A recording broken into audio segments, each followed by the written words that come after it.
계층 구조를 다루는 작품들에는 분명한 선악이 존재합니다. 대체로 부자들은 공감제로의 사이코패스로 나오고 지금 내 기분이 그래. 어이가 없네.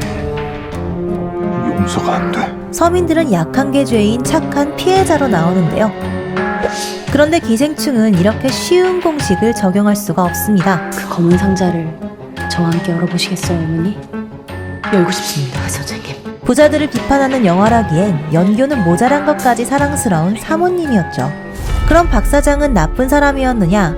분명 선을 넘긴 했습니다만 누군가를 직접 죽였다거나 누군가가 죽은 것을 즐긴다거나 누군가를 부당하게 착취하는 사람은 아니었습니다. 그럼 죄가 없는 박 사장은 왜 죽은 걸까요? 기생충은 처음 볼 때는 선 넘지 말라는 말로 확고한 계층 구조를 보여주는 것 같지만 다시 볼 때는 조금 더 다른 각도로 영화를 보게 만듭니다. 기생충의 진짜 메시지 무엇인지 들어가 보죠. 착한 부자인데 착하다니까. 부자인데 착해가 아니라 부자니까 착한 거지. 뭔 소리인지 알아? 기택은 왜 박 사장을 죽였을까요? 일단 기택의 가족들은 부자들이 그렇게 특별한 사람들이라고 생각하질 않습니다.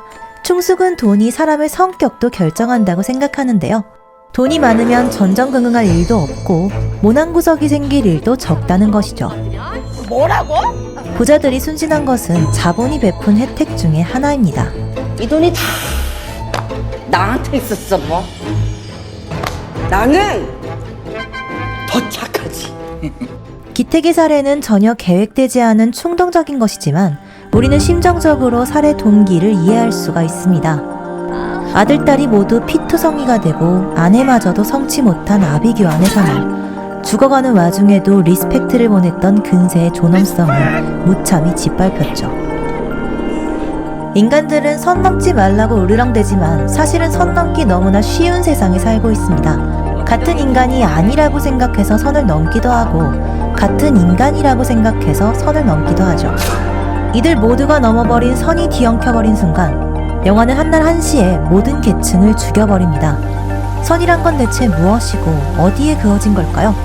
대체 우리는 어떤 세상에 살고 있는 걸까요? 무겁고 허무한 사건의 끝에는 계층 구조를 넘어선 또 다른 선이 그어져 있습니다.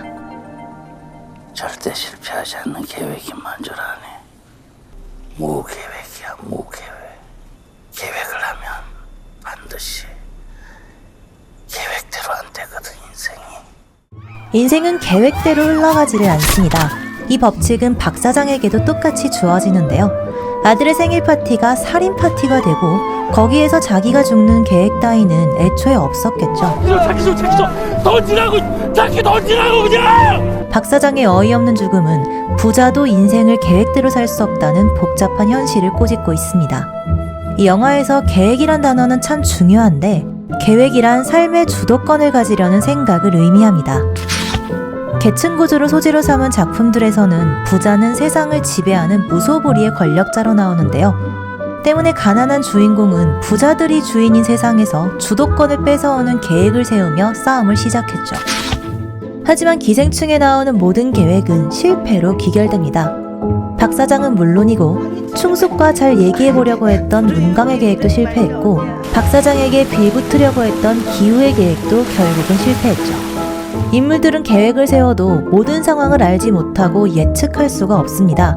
영화의 유일한 부자인 박 사장 역시 이 한계를 똑같이 공유하는데요. 이 집에 지하실이 있다는 사실을 알지 못했고 그래서 근세가 숨어 있다는 사실도 알지 못했죠. 그가 모르는 새에 집안의 관리가 다른 가족에게 먹혔다는 사실도 그래서 그가 자리를 비울 때면 다른 가족이 집을 차지해버린다는 사실도 박 사장은 몰랐습니다. 모든 상황을 알지 못하고 통제하지 못한다는 한계는 부자나 가난한 자나 모두 똑같이 공유하고 있습니다. 누구도 주도권을 쥐지 못한다는 현실이 인간들을 파탄으로 몰고 가는데요. 그렇다면 주도권을 쥔 건 누구일까요? 기생충의 상징물을 해석하는 영상들에서 많은 분들이 놓치시는 중요한 디테일이 하나 있습니다. 그러다 어느덧 뉴스도 조용해지고 형사들 미행도 뜸해질 무렵부터 가끔씩 그 산에 올랐습니다. 그 산에 올라가면 그 집이 꽤 잘 내려다 보이거든요. 인물들이 사는 집이라는 공간, 가든저택, 반지하, 지하실은 계층 구조를 여실히 보여주는 상징물이라고 알려져 있습니다. 그런데 이들 중 성북동 가든저택은 계층을 넘어서 조금 더 특별한 의미를 지니고 있는데요. 영화는 한정된 러닝타임 속에서도 이 저택의 역사를 꼼꼼하게 알려줍니다. 이 집은 남궁현자라는 유명한 건축가가 자기가 살기 위해 만들어서 태어났습니다. 성북동에 위치하고 있으며 지상 2층, 지하 2층에 넓은 정원이 딸린 구조를 가지고 있죠. 4년 전에 남궁현자가 살다가 박동익이라는 IT 기업 사장에게 집을 팔았고 집에서 살인사건이 난 이후로는 한동안 비어있다가 부유한 외국인이 들어와 살고 있습니다. 저택의 관리는 문광이라는 가정부가 도맡아 하다가 기택 일가에게로 넘어갔고 이후에는 외국인이 도맡아 하고 있는데요. 영화에서 어떤 공간에 대해 이렇게 상세하게 알려주는 경우는 거의 없습니다. 영화를 보고 난 관객들은 이 저택이 태어난 순간부터 지금까지 어떤 시간을 보내왔는지를 자세히 알게 되는데요. 이 저택에는 가난한 자와 덜 가난한 자, 부자 등 현 시대의 모든 계층이 오가면서 자본주의 사회를 압축해서 보여주고 있습니다.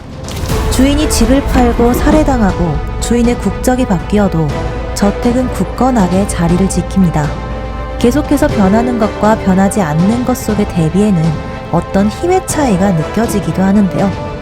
인간들은 지위고하를 막론하고 어이없게 죽어버릴 수가 있지만 사람들이 살해당했다고 해도 저택의 가치는 변하지를 않습니다.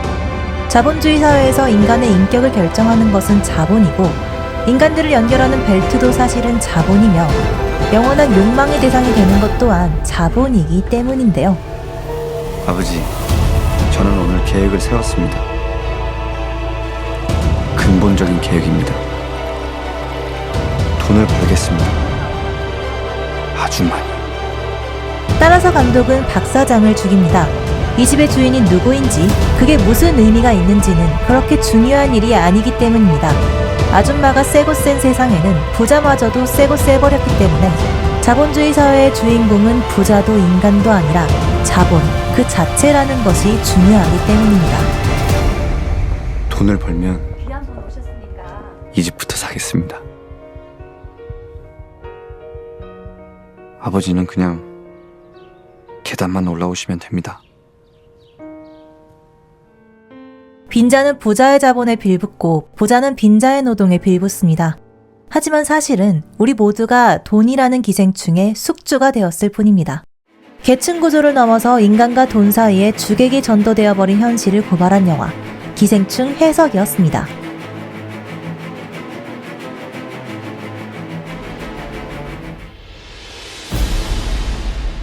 구독과 좋아요는 영화에 대한 다양한 해석에 큰 힘이 됩니다. 저의 해석이 여러분들의 영화 감상에 작은 도움이 되기를 바랄게요.